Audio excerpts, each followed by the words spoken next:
जय श्री कृष्ण। आज जानकारी लेकर आए इस विषय के ऊपर कि जैसे कि गुप्त नवरात्रि आ रही है 30 जनवरी से।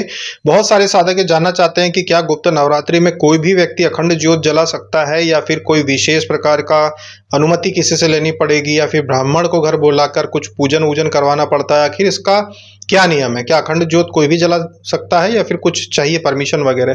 तो देखिए, अगर नवरात्रि 4 नवरात्रि साल भर में आती है, 2 गुप्त नवरात्रि रहती हैं और 2 जो रहती हैं वो जागृत रहती हैं। सभी को पता रहता है कि ये चैत्र नवरात्रि, शारदीय नवरात्रि सभी को उसके विषय में पता रहता है। और 2 रहती हैं गुप्त नवरात्रि। तो 4 नवरात्रियां आती हैं।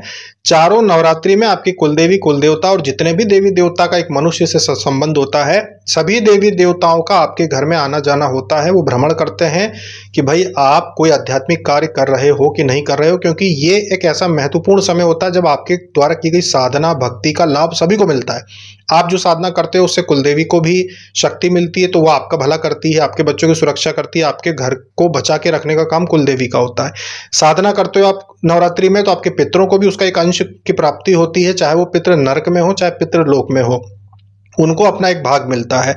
तो नवरात्रि में 9 दुर्गाओं को भी लाभ मिलता है, क्योंकि 9 दुर्गाओं की भी कृपा आपके ऊपर होती है। बहुत सारी चीजें ऐसी घर में होती है, वास्तु देवता की बात करो या घर की बहुत सारे ऐसे देवी देवता होते हैं, स्थान देवता की बात करो, कि सभी को एक एक अंश प्राप्त होता है जब आप नवरात्रि में कोई भी साधना घर में करते हो। इसीलिए घर में अगर आप अखंड ज्योत जलाना चाहते हो, बिना किसी से पूछे अपनी इच्छा से अखंड ज्योत जला सकते हैं। उसकी ज्योति जो होती है उसको पूर्व दिशा में, उसका दिए की जो बाती रहेगी पूर्व दिशा में उसका मुख रखना है और आप 9 दिन अखंड ज्योत जला सकते हैं बिना किसी से पूछे। अखंड ज्योत जलाना है, जवारे लगाने हैं, आप अपनी श्रद्धा से ये प्रयोग घर में कर सकते हैं।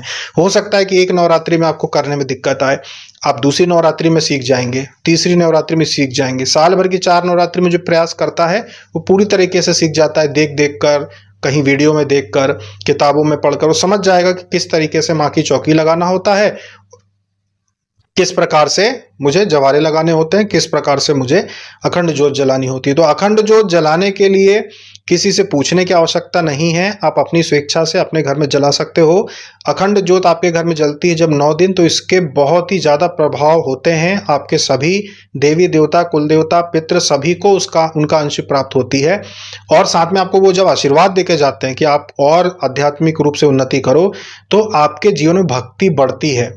भक्ति बढ़ती, किसी न किसी माध्यम से भक्ति बढ़ेगी और आप अच्छे कर्म आगे जाके जरूर करोगे। तो अखंड ज्योत जलाने के लिए किसी से पूछने की आवश्यकता नहीं है, आप अपनी स्वेच्छा से अखंड ज्योत जला सकते हैं।